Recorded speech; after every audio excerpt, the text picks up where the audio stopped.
ಪ್ರೀತಿ ಇಲ್ಲದ ಧರ್ಮ ಮತ್ತು ಕರುಣೆ ಇಲ್ಲದ ಭಕ್ತಿ ದೇವರ ದೃಷ್ಟಿಯಲ್ಲಿ ನಿರರ್ಥಕ. ಪ್ರಿಯರೇ, ಇಂದಿನ ಶುಭ ಸಂದೇಶದಲ್ಲಿ ಪ್ರಭು ಯೇಸು ಕ್ರಿಸ್ತರು ಸಾಬತ್ ದಿನದಂದು ಬತ್ತಿದ ಕೈಯಿದ್ದ ಮನುಷ್ಯನನ್ನು ಗುಣಪಡಿಸುವುದನ್ನು ನಾವು ನೋಡುತ್ತೇವೆ.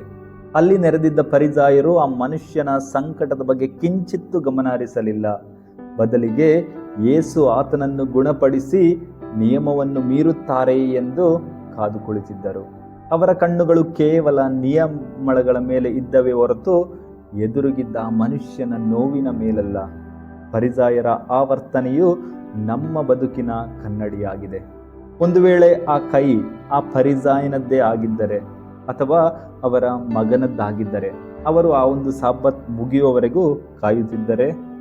ಖಂಡಿತವಾಗಿಯೂ ಇಲ್ಲ. ನಾವು ನಮ್ಮ ತಪ್ಪುಗಳನ್ನು ಸಮರ್ಥಿಸಿಕೊಳ್ಳುತ್ತೇವೆ, ಆದರೆ ಇತರರು ಕಷ್ಟದಲ್ಲಿದ್ದಾಗ ಅಥವಾ ತಪ್ಪಿದಾಗ ನಿಯಮಗಳ ಹೆಸರಿನಲ್ಲಿ ಅವರನ್ನು ಕಠಿಣವಾಗಿ ಟೀಕಿಸುತ್ತೇವೆ, ಅವರನ್ನು ಶಿಕ್ಷೆಗೊಳ ಮಾಡುತ್ತೇವೆ. ನಮ್ಮ ಹಿತಾಸಕ್ತಿ ಬಂದಾಗ ಒಂದು ನ್ಯಾಯ, ಇತರರ ವಿಷಯ ಬಂದಾಗ ಮತ್ತೊಂದು ನ್ಯಾಯ. ಇದು ಕ್ರೈಸ್ತ ಗುಣವಲ್ಲ.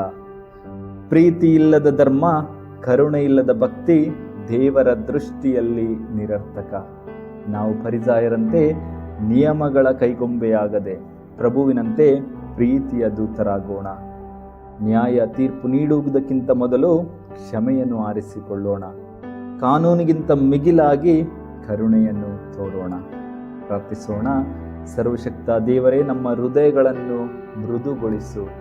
ಇತರರ ನೋವನ್ನು ಅರ್ಥ ಮಾಡಿಕೊಳ್ಳುವ ದಯೆಯನ್ನು ನಮಗೆ ನೀಡು. ನಾವು ಕೇವಲ ಹೆಸರಿಗೆ ಭಕ್ತರಾಗದೆ ನಮ್ಮ ಕೃತ್ಯಗಳಲ್ಲಿ ಕರುಣೆ ಉಳ್ಳವರನ್ನಾಗಿ ಬದುಕಲು ಸಹಾಯ ಮಾಡು. ದೇವರು ನಮ್ಮೆಲ್ಲರನ್ನು ಆಶೀರ್ವದಿಸಲಿ. ಆಮೇಲೆ